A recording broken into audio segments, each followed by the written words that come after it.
kita tidak akan selamat dunia dan akhiratnya kecuali kita berpegang teguh kepada Al-Quran dan As-Sunnah.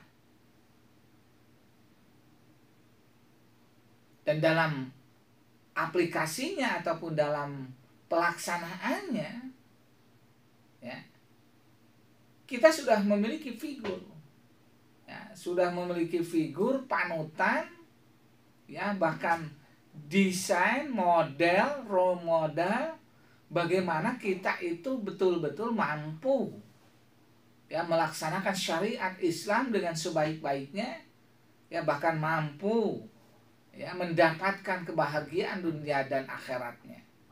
Tidak lain, contoh role model kita itu tidak lain adalah baginda Muhammad Rasulullah SAW.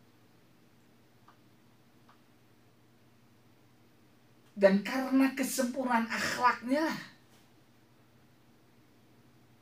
maka baginda Rasulullah SAW menjadi manusia yang paling mulia, ya. Manusia yang senantiasa diagung-agungkan, manusia yang senantiasa setiap saat, setiap waktu, ya, disampaikan kepadanya sholawat dan salam, ya, senantiasa diberkati, senantiasa dibacakan Al-Fatihah, bahkan menjadi wasilah tawasul kita kepada Allah Subhanahu wa Ta'ala. Setiap saat orang-orang yang beriman, seorang muslim yang beriman kepada Allah Subhanahu wa Ta'ala, tak kalah berdoa, dia akan senantiasa mengucapkan Allahumma sholli ala Sayyidina Muhammad wa ala ali Sayyidina Muhammad, sebagai tawasul, ketawaduan dirinya, ya, sebagai tanda bukti kita mengikuti jejak baginda Rasulullah SAW. Dan di dalam diri baginda Rasulullah SAW itu sudah jelas ada, ya, contoh. Laqad kana lakum fi Rasulillah uswah hasanah. Di dalam diri baginda Rasul itu sudah jelas-jelas ada contoh uswah hasanah yang baik. Nah, tetapi contoh ini tentunya tidak untuk semua orang. Ada syaratnya, ya. Baginda Rasul akan menjadi contoh itu adalah bagi orang yang benar-benar melaksanakan ajaran Islam, benar-benar beriman kepada Allah Subhanahu wa Ta'ala, tunduk, patuh, taat, dan mengikuti jejak langkah baginda Rasulullah SAW dengan syarat liman kana yarjullah. Yang pertama adalah senantiasa dalam kehidupannya itu, ya, tidak ada pengharapan, tidak ada tujuan kecuali yarjullah, mengharapkan ridho Allah dalam kehidupannya. Dan ini dibuktikan dengan ketundukannya kepada Allah Subhanahu wa Ta'ala, senantiasa melaksanakan segala perintah Allah, menjauhi apa yang dicegahnya. Maka orang-orang yang yarjullah, yang senantiasa mengharapkan ridho Allah Subhanahu wa Ta'ala dalam situasi kondisi apapun, tidak ada tujuannya kecuali ridho Allah. Ini syarat yang pertama, orang yang mampu menjadikan baginda Rasulullah SAW uswah hasanah. Nah, yang kedua, iman yang berbahagia, wal yaumil akhir. Dan karena memang mengharapkan ridho Allah, dan dia pun percaya terhadap adanya hari akhir, maka orang-orang yang beriman memandang kehidupan duniawi ini bukan hanya untuk dunia. Dunia ini bukan hanya segala-galanya, dunia bukan akhir dari segala-galanya. Justru dunia ini dijadikan, ya, tempat untuk membekali diri menghadap Allah Subhanahu wa Ta'ala. Ad-dunya majra'atul akhirah.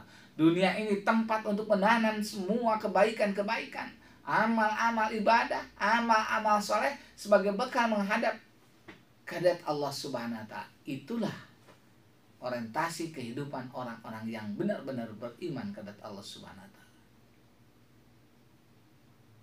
Nah, yang ketiga syaratnya, wa dzakarallaha katsira. Baginda Rasul akan dijadikan panutan tak kala orang itu senantiasa banyak ingat berzikir kehadirat Allah Subhanahu wa taala. Ya, zikir kehadirat Allah Subhanahu wa taala itu sebagai pondasi awal. Ya. Mengapa? Karena manusia akan masuk ke jurang perbuatan dosa, melakukan perbuatan dosa. Di antara sebab musababnya yang utama itu adalah karena dia sedang lupa kehadirat Allah Subhanahu wa taala. Ya. Maka tak kala dia lupa kehadirat Allah Subhanahu wa taala, ada kemungkinan setan masuk ke dalam dirinya dan dia berani melakukan perbuatan-perbuatan yang dicegah oleh Allah Subhanahu wa taala. Maka kewajiban kita adalah bagaimana agar kita senantiasa mengingat Allah setiap saat, setiap waktu. Nah, ketika kita benar-benar orientasi dalam kehidupannya itu hanya mengharapkan ridha Allah Subhanahu wa taala, maka kita akan berusaha mendesain ulang bagaimana agar kehidupan ini benar-benar sesuai dengan ajaran Allah Subhanahu wa taala. Ya. Mengikuti jejak langkah, contoh baginda Rasulullah SAW. Tak kala Siti Aisyah ditanya bagaimana akhlaknya baginda Rasulullah, keseharian baginda Rasulullah SAW, Aisyah balik bertanya kepada sahabat yang bertanya itu, apakah kamu tidak membaca Al-Quran? Saya membaca Al-Quran. Akhlak baginda Rasulullah itu adalah khuluquhu Al-Quran. Akhlaknya itu adalah Al-Quran. Maka tak kala seorang yang beriman kepada Allah Subhanahu wa taala ingin melaksanakan, mengamalkan apa-apa yang dalam Al-Quran, sudah jelas contohnya itu baginda Rasulullah SAW. Beliau menjadi rahmat bagi sekalian alam. Nah, apa misi utamanya? Bu'itsu li utammima makarimal akhlak. Baginda Rasulullah itu ya misi utamanya diutus oleh Allah Subhanahu wa taala itu adalah untuk menyempurnakan akhlak manusia. Maka akhlak itu menjadi standar utama keberhasilan seseorang, apakah dia benar-benar melaksanakan segala perintah Allah, menjauhi apa yang dicegahnya, dan mengikuti jejak baginda Rasulullah atau tidak. Mengapa? Karena banyak orang yang kelihatannya melaksanakan syariat Islam, melaksanakan segala perintah Allah, tetapi ada tadi tujuan-tujuan lain. Maka Allah pun sudah memberikan mewanti-wanti ya kepada kita semuanya. Fawailul lil musallin, celakalah orang-orang yang sholat, apalagi yang tidak sholat. Alladzina hum an sholatim sahun, yaitu orang yang dia sholat tetapi kalbunya, hatinya lalai, lupa kepada Allah Subhanahu wa taala. Dia kelihatan sholat tetapi kalbunya, hatinya kesana kemari, maka sholatnya tidak mampu mencegah dari perbuatan keji dan mungkar. STMJ ya, sholat ya, terus maksiat jalan. Itu bukan sholatnya yang salah, tetapi orangnya itu tidak benar-benar melaksanakan sholat dengan sebaik-baiknya. Dan baginda Rasul pun sudah mengatakan ya, orang banyak yang berpuasa kamin saimin laisa lahu min syami illa juwa atas, tetapi puasanya itu tidak mendapatkan pahala, puasanya itu tidak mampu meningkatkan derajat di sisi Allah Subhanahu wa taala, puasanya itu tidak mampu mencegah dari perbuatan keji dan mungkar, kecuali puasanya itu hanya mendapatkan al-juwal atas, lapar dan dahaganya saja yang didapat.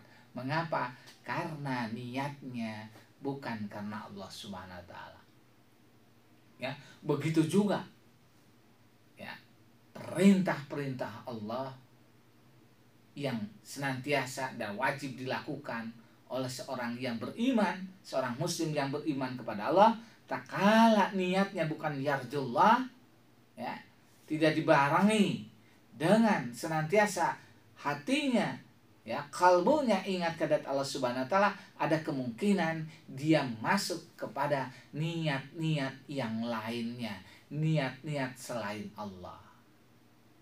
La ilaha illallah, kalbunya ya dibarengi dengan zikir ingat kepada Allah Subhanahu wa taala, zikir khafi di dalamnya, maka kesatuan antara jasmani dan rohani, ya, antara jasad ini rohani, antara ya pikiran dan perasaan satu menjadi satu kesatuan, kalbunya senantiasa ingat kepada Allah Subhanahu wa taala, maka apapun yang diucapkannya, apapun yang dilakukannya akan disaring, difilter, dan sudah mendapatkan cahaya nurullah, bahkan nur nubuah ke dalam dirinya, sehingga apapun yang diucapkannya akan bermanfaat, penuh hikmah.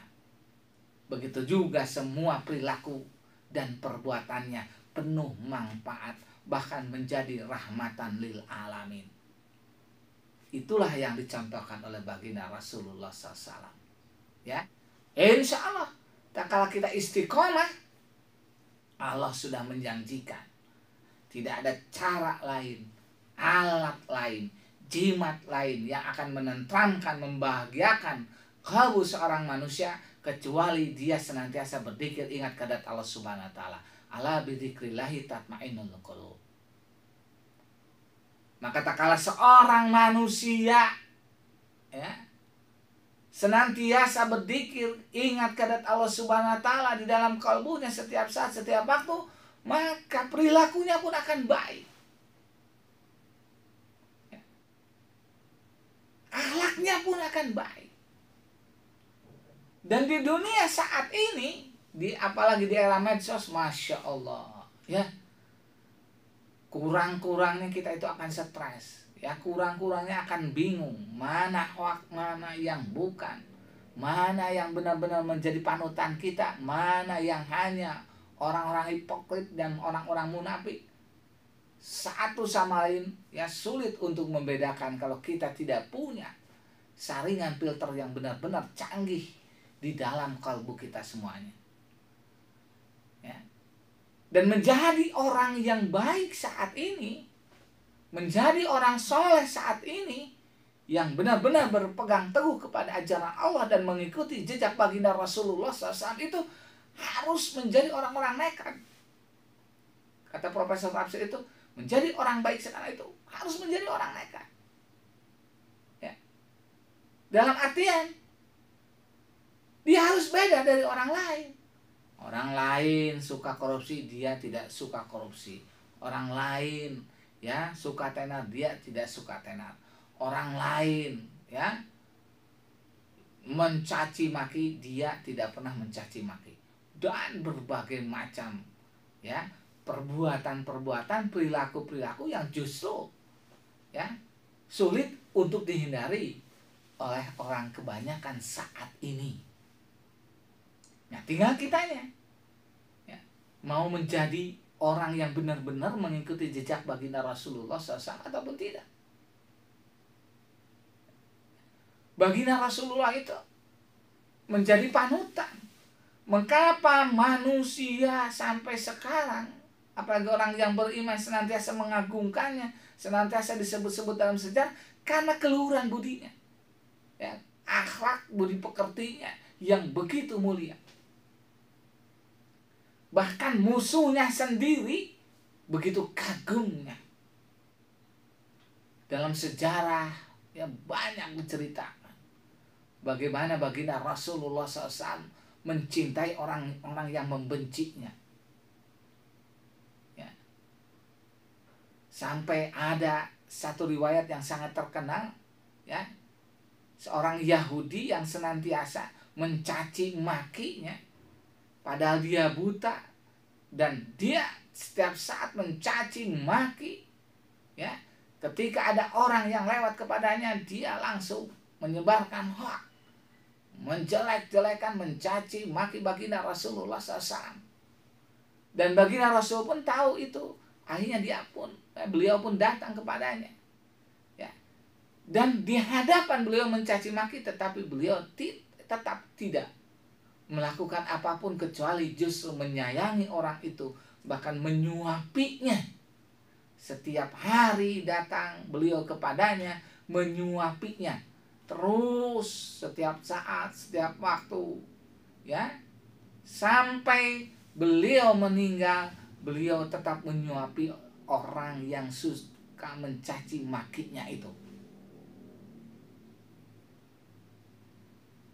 Nah, sampai suatu ketika Abu Bakar bertanya kepada keluarga baginda Rasul, apa perbuatan yang senantiasa dilakukan oleh baginda Rasul?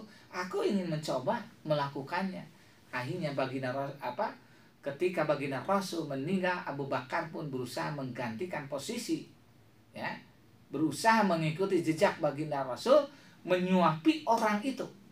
Dan ternyata orang buta itu tahu, ya, ketika disuapinya oleh tangan Abu Bakar ternyata berbeda, tidak seperti baginda Rasulullah SAW. Satu kali menyuapi orang Yahudi itu merasa aneh, tidak seperti biasanya. 2 kali begitu aneh, dan ketiga kalinya orang Yahudi itu akhirnya bertanya, kamu bukan orang yang biasa menyuapiku setiap hari? Abu Bakar mengatakan, sayalah tidak. Akhirnya Abu Bakar pun, ya, berterus terang bahwasannya orang yang senantiasa menyuapi Anda itu sudah meninggal dan akulah yang menggantikannya. Siapa orang yang menyuapiku, kata orang Yahudi itu? Itulah Muhammad yang senantiasa dicaci maki olehmu setiap saat, setiap waktu. Maka orang Yahudi pun saat itu langsung mengikrarkan syahadat, beriman kepada baginda Rasulullah SAW. Itulah akhlak yang mulia, ya, mencintai orang yang membenci. Dan saat ini, Masya Allah, ya, bukan berarti mustahil, itu sangat berat sekali. Guru kita sudah memberikan contoh, kudu asih kajelema nu mikangewa kaman. Ini doktrin, Masya Allah, tidak akan mampu kita laksanakan kecuali muncul dari hati sanumari yang bersih, yang kalbunya senantiasa ingat kepada Allah Subhanahu wa Ta'ala setiap saat, setiap waktu, sehingga tersinari, terberkahi semua perilaku dan ucapannya. Maka pantas orang-orang yang benar-benar beriman, seorang muslim yang benar-benar beriman kepada Allah Subhanahu wa Ta'ala, itu akan menjadi rahmatan lil alamin dan orang yang benar-benar terbaik di muka bumi ini. Kuntum khairu ummatin ukhrijat linnas ta'muruna bil ma'ruf wa tanhauna 'anil munkar. Senantiasa amal ma'ruf nahi munkar, tetapi dengan dilandasi imannya kuat kepada Allah Subhanahu wa Ta'ala dan mencontoh akhlak baginda Rasulullah SAW. Nah, mudah-mudahan dengan keberkahan bulan ini, ya, kita semua, ya, diberkati oleh Allah, ya, diberikan syafaat oleh baginda Rasulullah dan mampu mengikuti jejak langkah baginda Rasul. Tidak ada cara untuk menyelamatkan kita dalam kehidupan ini, ya, menjadi orang-orang yang baik, yang berguna, bermanfaat, kecuali mengikuti jejak langkah baginda Rasulullah SAW. Kalaupun tidak 100%, minimal 0,1% saja, ya, kita mengikuti jejak langkah baginda Rasulullah SAW, ya. Dan banyak sekali sunnah-sunnah yang wajib kita lakukan sebagai kecintaan kita kepada baginda Rasulullah SAW. Setiap saat, setiap waktu kita mengucapkan sholawat, Allahumma sholli ala sayyidina Muhammad wa ala ali sayyidina Muhammad. Ucapan lisan kita mengucapkan sholawat, perilaku kita pun mengikuti sunnah-sunnah baginda Rasulullah SAW. Sehingga kita benar-benar menjadi seorang muslim yang paripurna, dalam artian, ya, berpegang teguh kepada Al-Quran dan As-Sunnah dengan sebaik-baiknya, mengikuti contoh baginda Rasulullah SAW, menjadi orang-orang muslim yang rahmat bagi sekalian alam, penebar cinta kasih penebar kedamaian, penebar kebaikan, yang menyejukkan semua pihak, yang menenangkan semua pihak, dan memberikan keamanan semua pihak. Insya Allah, yang namanya kebenaran, walaupun dicaci maki, diobok-obok, tetap yang benar adalah benar. Tetapi tidak selamanya kebenaran itu menang. Kemenangan itu bukan berarti itu yang benar, tetapi yang benar itu akan senantiasa memberikan manfaat, akan senantiasa dijunjung orang, akan senantiasa dihormati orang, yang lebih penting lagi akan menenangkan siapapun orangnya yang melakukan kebenaran itu. Maka Islam sebagai agama yang benar, ya, itu sudah jelas jaminan dari Allah Subhanahu wa taala. Terima kasih atas perhatiannya. Mohon maaf yang sebesar-besarnya. Rabbana atina fid dunya hasanah wa fil akhirati hasanah wa qina adzabannar. Hasbunallah wa ni'mal wakil, ni'mal maula wa ni'man nasir. Assalamualaikum warahmatullahi wabarakatuh.